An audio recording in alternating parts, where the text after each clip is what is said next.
Hey, hello. Balik lagi di channel Spoiler Moon dan kita akan lanjutkan lagi kisah hidup Fang Yuan. Sorry banget karena kemarin belum bisa upload dan hari ini pun uploadnya baru malam banget. Ya, ada beberapa kendala dan juga badan lagi kurang fit. Jadi ya baru bisa terupload saat ini. Hari ini kita akan dengarkan lagi kelanjutan kisah hidup Fang Yuan. Dimana kalau di part kemarin, Fang Yuan itu berhasil mengembangkan salah satu gerakan pembunuh untuk menghapus tanda dao yang tidak menguntungkan. Sehingga dia dapat lepas dari pengejaran klan Bu. Sementara untuk pengadilan surgawi, Fang Yuan masih harus berjuang untuk lepas dari mereka. Karena metode yang dipakai peri Ziwei adalah peninggalan dari seorang ahli Grandmaster Agung dari jalur kebijaksanaan yang tidak lain tidak bukan adalah Yang Mulia Konstelasi Bintang. Melihat background ini tentu sangat sulit bagi Fang Yuan untuk bisa melepaskan diri dari metode peri Ziwei. Di part kemarin juga dijelaskan kenapa keberadaan dari seorang ahli peringkat 9 itu dapat memutarbalikkan dunia. Karena meski mereka sudah tiada, tapi metode mereka saja itu sudah sangat merepotkan. Bayangkan kalau mereka masih dalam masa jayanya, maka tentu akan sangat sulit untuk bisa bertahan dari para ahli peringkat 9. Tambahan kemarin ada yang tanya dari abang siapa nih lupa namanya, Min kok Fang Yuan lemah banget? Nggak seperti MC pada umumnya, agak kurang menarik jadinya, kurang lebih kayak gitulah. Ini aneh cuman ingin berbagi point of view ya, point of view dari aneh kita. Tampaknya tujuan dari author Master of Gu itu memang dia ingin membuat karakter yang tidak overpower. Jadi, author itu ingin membuat karakter yang benar-benar bisa menggambarkan zero to hero. Tentu menurut point of view dari autornya. Kalau kita dalami, di awal bahkan Fang Yuan itu bukanlah orang yang spesial. Meski dia memiliki ingatan dari kehidupan sebelumnya ya. Tetapi basis penghormatan di dalam dunia Gu itu bukan dari pengalaman hidup yang pernah Fang Yuan tunjukkan melalui puisinya.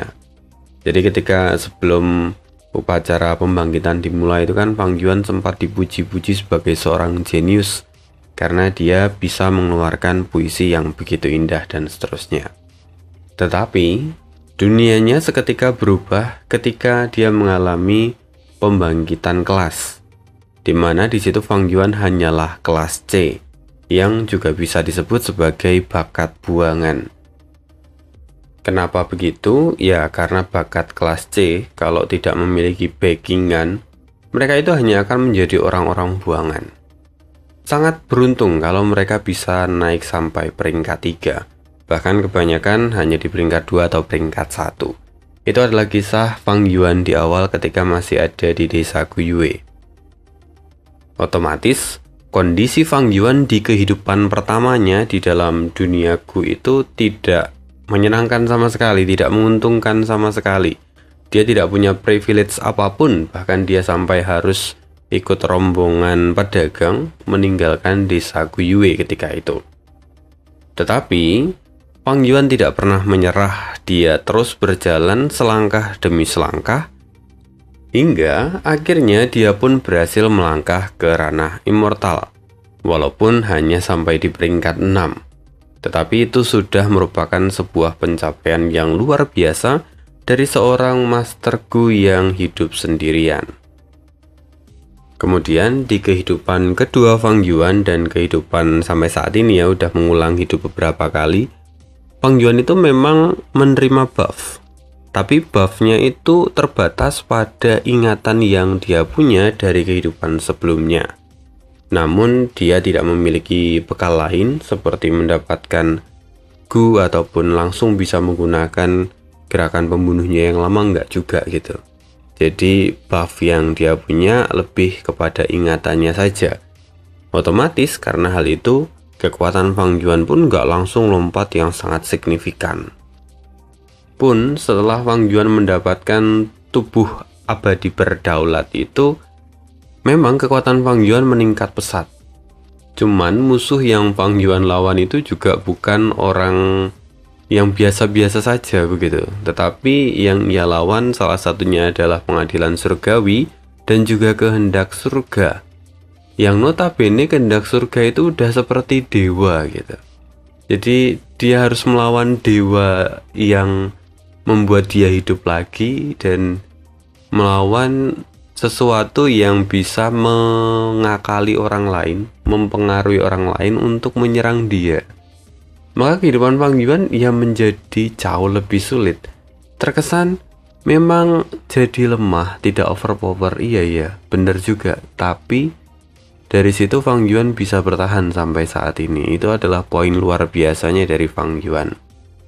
Pun sebenarnya kalau dibandingin dengan ahli yang ada di level yang sama, Fang Yuan itu bisa menang dengan mudah. Bahkan tidak pernah ceritanya itu sampai sangat detail, seperti ketika bertarung melawan pengadilan surgawi.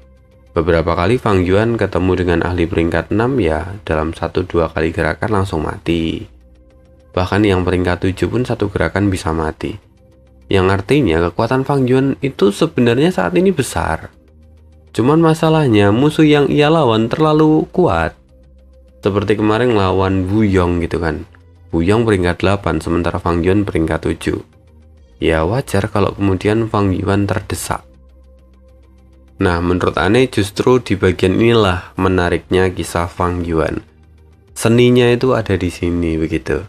Jadi bukan yang langsung overpower sampai tak terkalahkan, tetapi dia terus menata batu demi batu untuk pijakan dia berdiri dan kemudian bisa bertahan hidup sampai saat ini.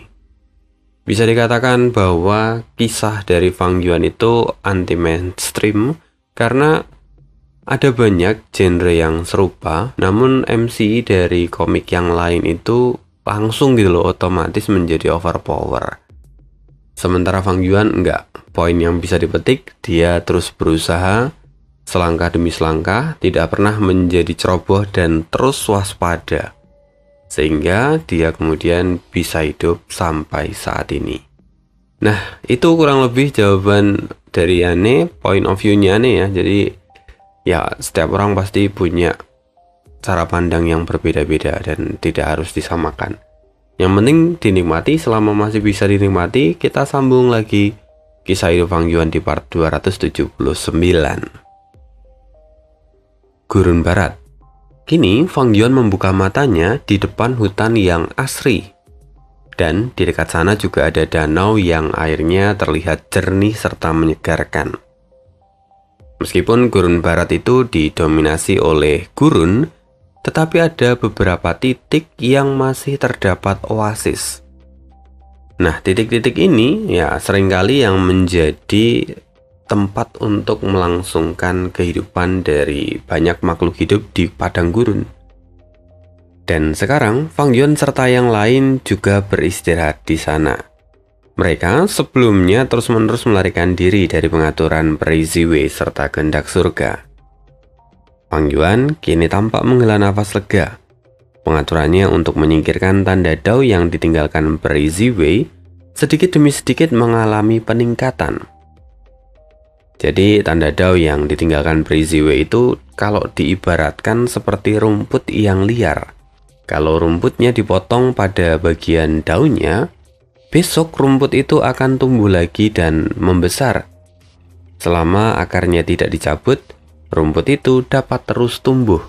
Ya, sama seperti rumput yang ada di lapangan sepak bola misalnya. Tapi, kalau Fang Yuan ingin mencabut akar dari rumput itu, rasa-rasanya masih belum bisa. Karena Fang Yuan tidak memiliki cukup kemampuan untuk mencabut tanda Dao yang ditinggalkan oleh peri Ziwei. Jadi pada akhirnya langkah apa yang harus Fang Yuan lakukan supaya nanti dia bisa terlepas dari peri Ziwei? Dari apa yang Fang Yuan katakan, kita bisa buat perumpamaan lagi. Karena Fang Yuan hanya bisa memotong rumput itu, jadi Fang Yuan harus menahan pertumbuhan dari rumput itu. Caranya adalah dengan melakukan pemotongan rumput secara rutin. Dengan begitu, maka Fang Yuan dapat sedikit menahan peri Ziwei yang mencoba melacak posisinya. Fang Yuan juga berpikir, kalau dia ingin benar-benar lepas dari tanda Dao yang ditinggalkan oleh peri Ziwei, maka Fang Yuan harus lebih sering lagi melakukan pemangkasan. Hanya saja, saat ini Fang Yuan belum bisa melakukan itu karena jumlah esensi abadi miliknya sangat terbatas. Dan untuk penggunaan dalam waktu yang lebih banyak, tentu itu akan menghabiskan banyak esensi abadi.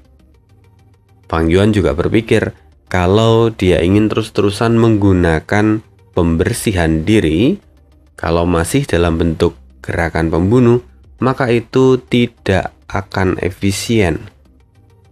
Jadi Fang Yuan mulai melirik, bagaimana kalau dia merubah gerakan pembunuh itu dan dikonversi menjadi sebuah formasi Gu. Dengan begitu, maka Fang Yuan dapat mempertahankan pemotongan dalam jangka waktu yang lebih panjang, serta lebih sering dan lebih lama. Syukur-syukur kalau pada akhirnya Fang Yuan itu berhasil mengikis tanda Dao yang ada pada tubuhnya, sehingga pada akhirnya hilang sepenuhnya. Ini adalah ide yang bagus. Tetapi Fang Yuan masih berlomba dengan waktu. Dia tidak bisa menetap di satu lokasi untuk waktu yang lama, karena peri Ziwei pasti akan mengutus orang untuk mengejarnya. Jika dia hanya berdiam diri, maka Fang Yuan hanya akan tertangkap pada akhirnya. Jadi Fang Yuan telah melakukan beberapa riset, dan dia memiliki beberapa ide terkait dengan formasi Gu ini. Namun dengan pencapaiannya, rupanya dia masih memerlukan beberapa Gu immortal sebagai inti formasi. Di antaranya adalah Gu plat formasi, Gu grafik formasi, dan Gu bendera formasi. Ya, meskipun memang benar kalau Gu ini dapat diganti dengan Gu fana, cuman hasilnya akan sedikit menurun. Maka tadi dikatakan bahwa Fang Yuan memerlukan beberapa Gu immortal. Dari ketiga Gu itu, Fang Yuan sendiri saat ini hanya tahu tentang Gu platformasi yang ada di tanah Langya.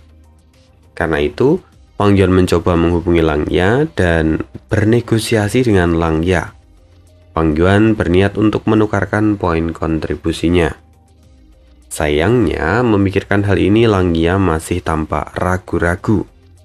Kenapa Langya ragu? Ini adalah hal yang wajar. Karena Gu platformasi juga penting bagi Langya. Termasuk alasan kenapa dia bisa bertahan saat ini, juga karena Langya punya formasi yang kuat dengan dasar Gu platformasi. Maka wajar kalau Langya tidak langsung menyetujui permintaan Fang Yuan. Memikirkan itu, Fang Yuan terus mencoba mencari jalan. Ide Fang Yuan saat ini adalah membangun formasi yang dapat memberikan efek pembersihan diri, lalu efek pertahanan, dan terakhir adalah fungsi teleportasi. Dengan membangun formasi itu, Fang Yuan optimis dapat bertahan melawan pengaturan peri Ziwei. Sementara itu, saat ini di sisi lain, masih di Gurun Barat, kita akan menengok salah satu tokoh yang keberuntungannya terhubung dengan Fang Yuan. Namanya Han Li, seorang manusia fana yang secara kebetulan bakatnya bangkit dalam perjalanan. Lalu kemudian dia bertemu dengan warisan sejati dari seorang immortal jalan kebenaran. Meski begitu, immortal ini sendiri juga ada di peringkat 8, maka kekuatannya sungguh luar biasa. Han Li pun merasa bersyukur. Ini adalah pertemuan kebetulan, tetapi Han Li juga sudah mengikuti beberapa babak yang ada di dalam wilayah warisan itu, dan dia berhasil sampai masuk ke babak yang terakhir. Meski Han Li hanyalah seorang Master Gu peringkat 4, tetapi dia sungguh-sungguh melewati banyak babak sekaligus. Sekarang dia ada di babak terakhir, dan melihat segala sesuatu yang ada di depannya, Han Li berkata, Aku sepertinya terlalu percaya diri. Meskipun senior Yuan Zhenzi adalah seorang ahli dari jalan kebenaran, tetapi sepertinya aku tidak memiliki kualifikasi untuk mendapatkan warisan sejatinya. Aku bisa sampai di titik ini pun setelah aku menghabiskan seluruh tenagaku. Dan aku benar-benar hanya mengalami keberuntungan. Kalau tidak, aku pasti sudah tersingkir sejak awal, kata Han Li dengan wajah masam. Dia kembali merenungkan semua rintangan yang sudah ia lalui. Meskipun sekarang dia sudah di babak terakhir, tapi dia tidak memiliki kepercayaan diri dan akhirnya mengambil sebuah keputusan. Aku menyerah. Mungkin suatu hari nanti aku bisa kembali lagi ke tempat ini. Tapi untuk sekarang aku akan kembali karena aku belum siap, kata Han Li. Setelah perenungan panjang, dia akhirnya memutuskan untuk menyerah. Han Li berjalan meninggalkan aula terakhir. Lalu saat dia melangkah keluar dari pintu itu, tiba-tiba seluruh pemandangan di depan matanya berubah. Han Li tiba-tiba tersadar kalau dia sekarang ada di pusat formasi. Apa yang terjadi? Kata Han Li. Kemudian sebuah cahaya mulai berkumpul dan suara seorang tua terdengar di benak Han Li. Tidak buruk, tidak buruk. Kau bisa melewati formasi dan tiba di tempat ini. Kau menunjukkan bahwa kamu telah memenuhi syarat untuk mewarisi warisan sejati milik tuanku. Han Li mengerutkan keningnya. Tidak, saya sebenarnya tidak memiliki kemampuan itu. Bahkan saya memutuskan untuk menyerah sebelumnya. Tapi, suara itu kembali berkata, pada dasarnya dalam kasus transformasi, memaksakan diri adalah tindakan yang tidak dibenarkan. Karena itu, kalau kamu memutuskan untuk bergerak maju di babak terakhir, kamu justru akan gagal. Jadi, ketika kamu memutuskan untuk menyerah, kamu telah menyelesaikan babak terakhir. Tuanku membuat semua ini dengan pertimbangan hal itu. Dan menurut dia, hanya ahli dari jalur formasi yang bijak yang tahu kapan dia harus mengambil kesempatan atau kapan dia harus mundur. Mendengar semua penjelasan ini, Han Li mengerti kenapa dia berakhir di sini. Semua yang terjadi padanya itu karena kesalahpahaman. Melihat Han Li yang bingung, gumpalan cahaya itu lalu berkata, "Aku belum memperkenalkan diriku. Aku adalah roh dari formasi Gu yang diatur oleh tuanku Zhen Yuanzi. Aku bertugas untuk pemilihan penerus dari warisan tuanku." Tunggu. Aku tadi tidak menyadarinya. Kamu hanyalah seorang Master Gu Fana dan bukan seorang immortal? Maafkan saya. Saya benar-benar bisa sampai di tempat ini hanya karena keberuntungan. Jika saya tidak memenuhi syarat untuk mendapatkan warisan sejati ini, dapatkah saya pergi? Tanya Han Li sambil tersenyum canggung. Tapi, roh dari formasi itu pun kemudian tertawa. Luar biasa, kamu bukanlah seorang immortal, tapi kamu bisa melewati semua babak dan mencapai tempat ini. Apakah kamu memang hanya seorang yang beruntung? Jika memang iya, maka kamu benar-benar orang yang sangat beruntung. Tunggu, tidak, aku melupakan sesuatu dan ini buruk. Kenapa? Ada apa? Han Li pun ikut panik. Lalu roh formasi itu berkata, Tuan Zhen Yuanzi telah mengatur semua pengaturan tentang pemilihan pewarisnya. Dan rintangan terakhir adalah menekan binatang buas abadi singa bersayap hantu.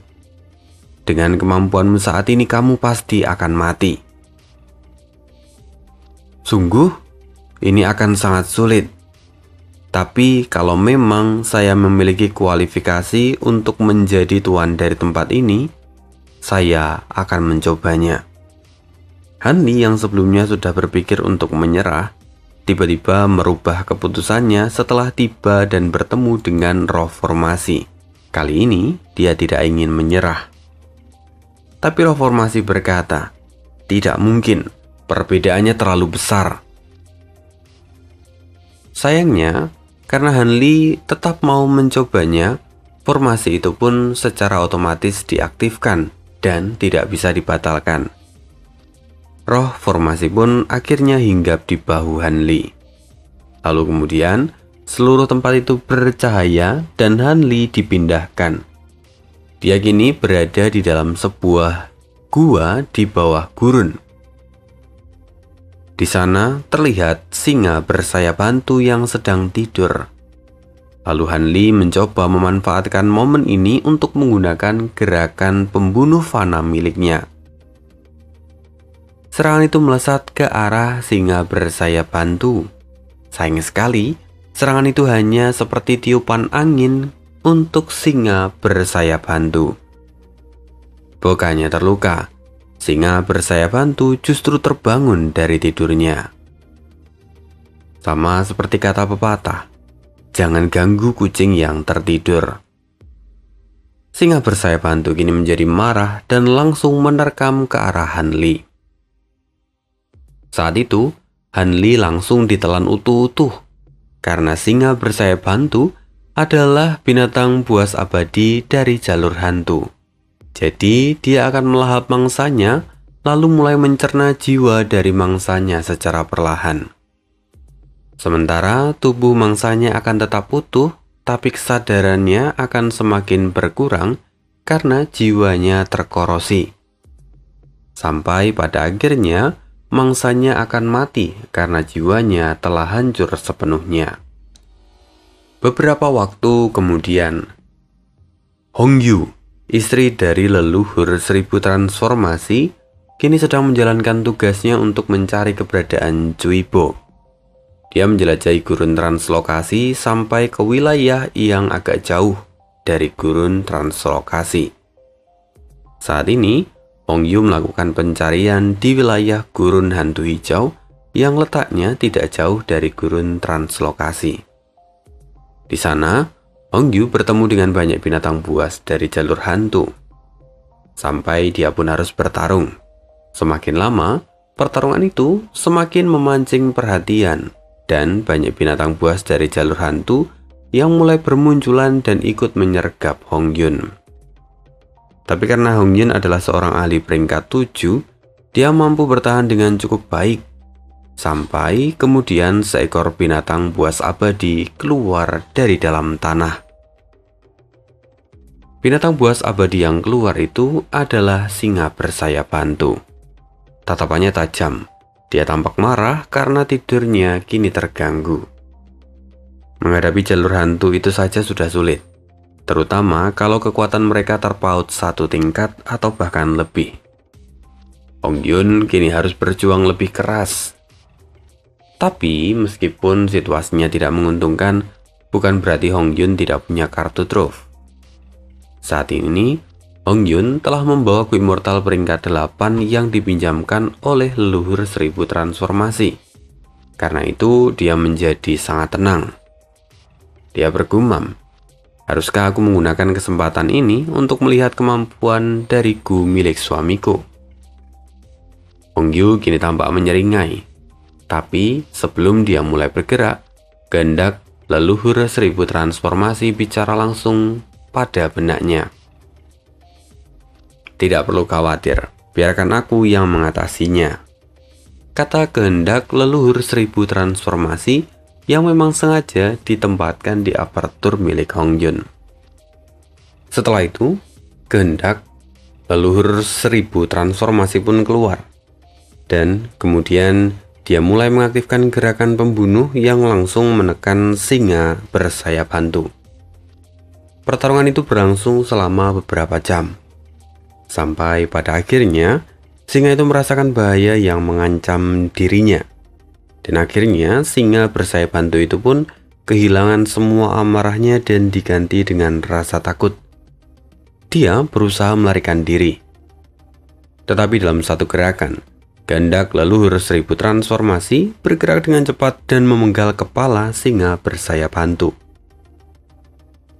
Setelah menghabisi singa bersayap hantu, kehendak leluhur 1000 transformasi kembali ke dalam apertur Hongyun.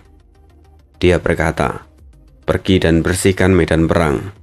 Kau bisa menyimpannya untukmu." Tentu Hongyun pun sangat bahagia.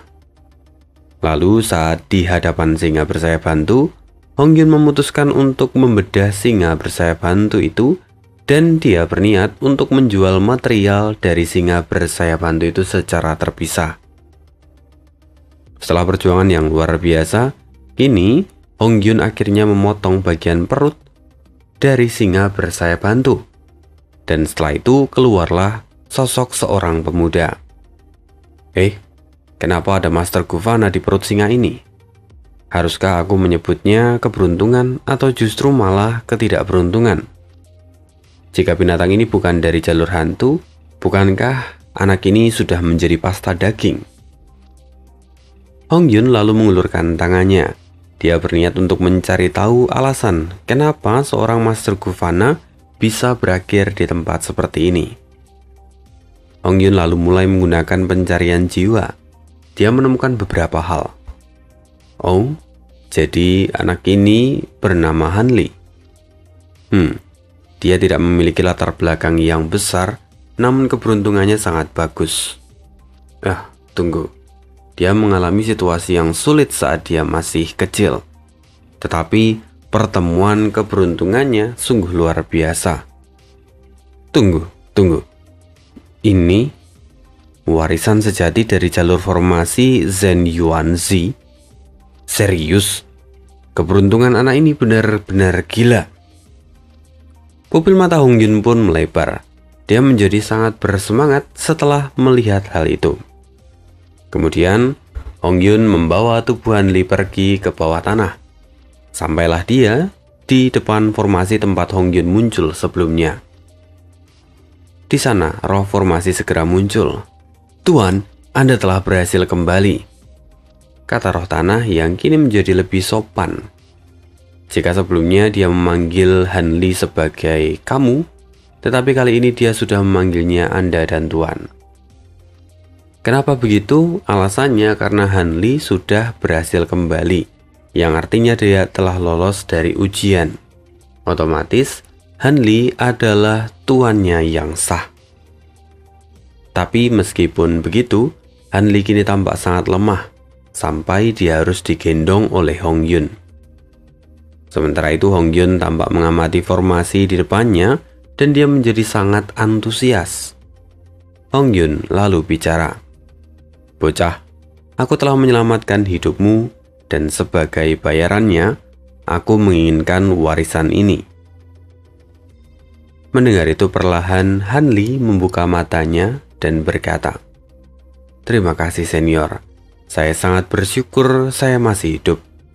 Jadi saya akan menyerahkan warisan ini kepada Anda sebagai gantinya." "Oke, sekarang beristirahatlah. Kau masih perlu memulihkan diri," kata Hongyun. Lalu Hongyun melihat ke arah roh formasi dan berkata, "Apa kau sudah mendengarnya? Mulai hari ini aku adalah tuanmu."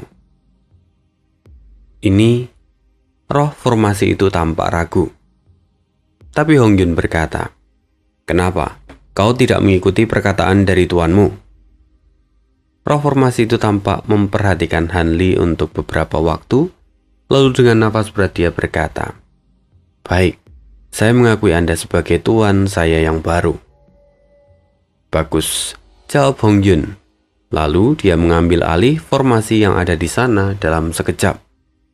Lalu setelah itu, seluruh peninggalan di dalamnya kini juga didapatkan oleh Hongyun, termasuk beberapa gu immortal yang penting. Salah satunya, Hongyun mendapatkan gu bendera formasi. Gu immortal ini yang saat ini sedang dicari-cari oleh Fang Yuan. Lalu dia meninggalkan Hanli di sana dan kemudian melambaikan tangannya. Dalam sekejap, tubuh Hanli pun hancur menjadi pasta daging, bersama dengan jiwanya yang kini telah runtuh. Reformasi tidak berkomentar karena saat ini tuannya adalah Hong Yun dan bukan Han Li. Ini terasa menjengkelkan, tapi apa yang Hong Yun lakukan sebenarnya serupa dengan apa yang pernah Fang Yuan lakukan di masa lalu. Sebenarnya ketika Han Li diselamatkan oleh Hong Yun, jiwa Hong Yun sudah mengalami korosi dan hampir hancur. Jadi setelah dia melakukan pencarian jiwa, Hong Yun hanya membuat sedikit pengaturan agar dapat mengendalikan tubuh dan jiwa dari Han Li. Jadi setelah itu, saat Hong Yun bertanya apakah dia bisa mendapatkan warisan sejati pada Han Li, sebenarnya Han Li sudah tidak sadarkan diri. Sementara yang menjawab itu adalah Hong Yun sendiri dengan cara mengendalikan tubuh Han Li. Licik seperti MC kita. Bedanya kalau Fang Yuan dulu itu menggunakan wajah familiar untuk menipu roh tanah. Atau misalnya juga Fang Yuan menggunakan jalur darah untuk menjadi bukti bahwa dia telah membunuh orang yang dicari-cari. Nah, misalnya kayak gitu. Namun jujur saja kejadian ini menarik. Kejadian di mana Han Li mati kali ini. Padahal Han Li memiliki keberuntungan yang terhubung dengan Fang Yuan. Kenapa Han Li bisa berakhir tragis seperti ini? Apakah itu sebenarnya adalah tanda kalau saat ini Fang Yuan tengah dalam situasi hidup dan mati? Kalau begitu mari kita lihat kondisi dari Fang Yuan. Perlahan Fang Yuan membuka matanya. Akhirnya aku berhasil menggunakan keberuntungan tetap. Keberuntungan tetap adalah salah satu warisan peninggalan The Great Sun. Fang Yuan mendapatkan gerakan ini melalui ingatan Ma Hong Yun. Dan setelah sekian lama memodifikasi gerakan pembunuh ini dan juga mengumpulkan gu yang dibutuhkan, akhirnya Fang Yuan bisa menggunakan gerakan pembunuh ini. Namun sebenarnya apa efek dari keberuntungan tetap? Apakah ini ada kaitannya dengan kejadian Han Li sebelumnya? Fun fact ya guys. Kejadian Han Li tadi, kisahnya Han Li tadi itu dibahas hampir 4 bab, 3 bab setengah. Panjang banget. Jadi kalau nggak ada hubungannya itu kayak buang-buang waktu aja sebenarnya. Nah, jadi ternyata begini. Fang Yuan dulu itu menghubungkan keberuntungannya dengan Han Li, Hong Yi, dan juga Ye Fan. Karena alasan keberuntungannya ya lebih rendah, maka Fang Yuan membutuhkan ketiga orang itu supaya keberuntungannya menjadi naik. Dengan begitu, Fang Yuan memiliki peluang untuk survive yang lebih tinggi. Tentu hal ini terdengar sangat positif dan tidak ada masalah pada awalnya. Sampai kemudian, Fang Yuan mendapatkan gu keberuntungan kotoran anjing. Sejak saat itu, keberuntungan Fang Yuan pun meroket, bahkan lebih tinggi daripada Han Li, Hong Yi, dan Ye Fan. Efeknya apa? Ketika Fang Yuan menggunakan keberuntungan kotoran anjing, otomatis keberuntungannya akan naik. Tetapi untuk bisa menaikkan keberuntungannya, Fang Yuan itu cukup repot. Karena keberuntungan itu harus dibagi pada semua orang yang keberuntungannya terikat dengan Fang Yuan. Alhasil, Fang Yuan perlu usaha beberapa kali lipat untuk menaikkan keberuntungannya. Ya, otomatis keberuntungan orang lain juga akan ikut naik. Dan ketika dipikir lagi, ini sangat merugikan. Apalagi karena keberuntungan itu punya sifat fluktuatif. Dan terkadang naik turunnya itu dapat berlangsung dalam waktu yang singkat. Jika salah satu pemilik keberuntungan yang terhubung dengan Fang Yuan itu mengalami penurunan keberuntungan yang signifikan, maka orang lain yang terhubung dengannya akan terkena dampak. Keberuntungan mereka akan jatuh dalam serempak. Karena alasan ini, Fang Yuan bersusah payah untuk mendapatkan gu penyusun keberuntungan tetap. Dia juga menukarkan poin kontribusi dalam jumlah besar pada Lang Ya. Jadi sekarang, Fang Yuan pun bisa menjadi lebih tenang.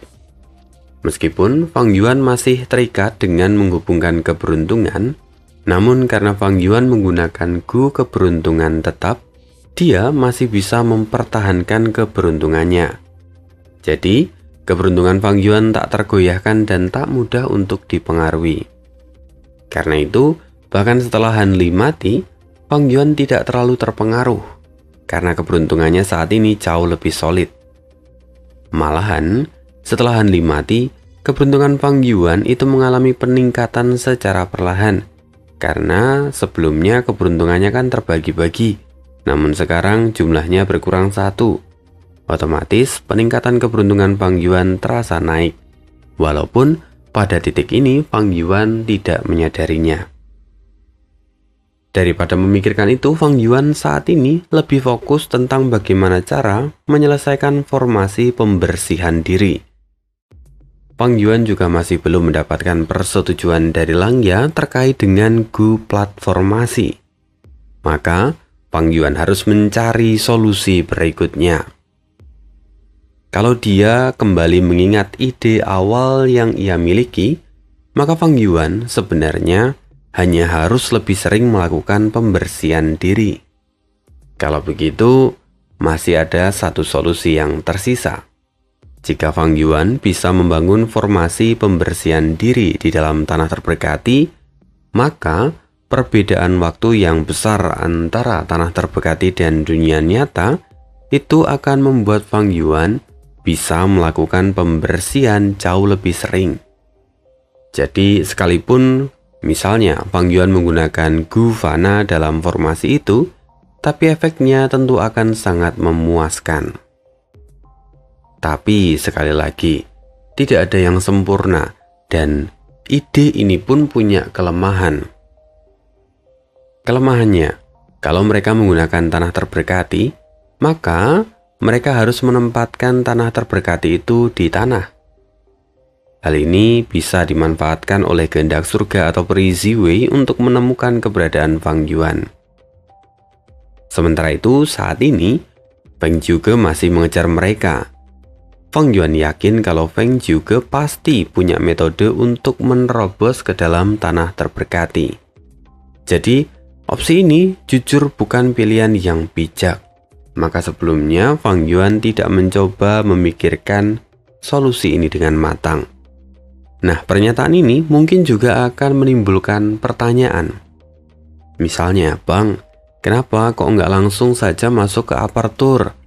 Misalnya punya HelloLAN ataupun punya yang lain, dan kemudian membuat formasi di dalam apertur mereka.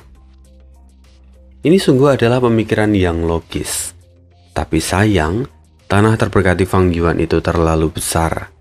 Maka beban yang akan diterima oleh apertur orang yang dimasuki itu akan menjadi sangat besar. Jika sampai terlalu lama, maka apertur yang digunakan akan mulai tidak stabil karena kekurangan Ki Surga dan Bumi. Pada akhirnya, apertur pun dapat runtuh kalau sampai kehabisan Ki Surga dan Ki Bumi. Jadi, kalau misalnya Fang Yuan mau menggunakan metode ini, maka apertur itu harus ditempatkan di tanah agar menjadi tanah terberkati, sehingga beban yang akan ia terima itu bisa sangat berkurang. Namun masalahnya kalau ditempatkan di tanah, sama seperti pernyataan sebelumnya, bahwa ini akan menjadi kelemahan dan dapat digunakan oleh peri Ziwei atau kehendak surga untuk menyerang Fang Yuan. Memikirkan semua ini, Fang Yuan menghela nafas sejenak. Dan sebuah suara kemudian terdengar. Fang Yuan, kapan formasimu akan selesai? Dan berapa lama kita harus terus berlari seperti ini? Suara itu adalah suara Bai Ningping yang tampak tidak sabar. Fang Yuan pun berkata dengan tenang, tunggulah sebentar. Bai Ning menembus kesal. Ekspresinya tampak tidak senang. Ini hal yang wajar. Karena Bai Ning adalah orang yang suka dengan tantangan dan pertarungan. Maka kalau dia melarikan diri, itu sebenarnya juga membuat dia merasa bosan. Kalau kamu memang tidak bisa membuat formasi itu, kenapa kita tidak bunuh saja orang yang mengejar kita? Dengan begitu semua masalah pasti akan beres, kata Baining. Tapi Fang Yuan menggelengkan kepala. Formasiku tidak mudah untuk dibentuk. Selain itu, kita membutuhkan anak sungai waktu. Aku pun sama denganmu. Aku tidak suka diburu, tapi aku akan mengumpulkan semua perasaan tidak menyenangkan ini. Lalu akan kuluapkan saat aku memiliki kekuatan yang cukup untuk membalas semua orang yang menggangguku. Perasaan itu sangat melegakan. Bukankah kamu juga mengidam-idamkan kegembiraan seperti itu? Baining hanya bisa mendecak dan tidak mampu membalas perkataan Fang Yuan. Karena memang apa yang Fang Yuan katakan itu benar adanya. Karena Baining tidak lagi merespon, Fang Yuan lalu berkata pada semua orang, "Sekarang ayo kembali bergerak. Tempat ini sudah tidak aman lagi." Dan setelah itu, mereka pun berangkat pergi meninggalkan tempat itu. Begitulah kisah hidup dari Fang Yuan. Sorry banget ini sampai malam, kayaknya malah sampai ganti hari. Agak unexpected dan keluar dari perkiraan. Ya semua itu juga karena sorry banget, 2 hari ini fisiknya lagi nggak sehat. Otomatis untuk rekaman dan segala macam ini tadi jedanya banyak banget. Tapi semoga masih tetap bisa dinikmati dan terima kasih selalu dukung channel ini. See you again di next video dan bye.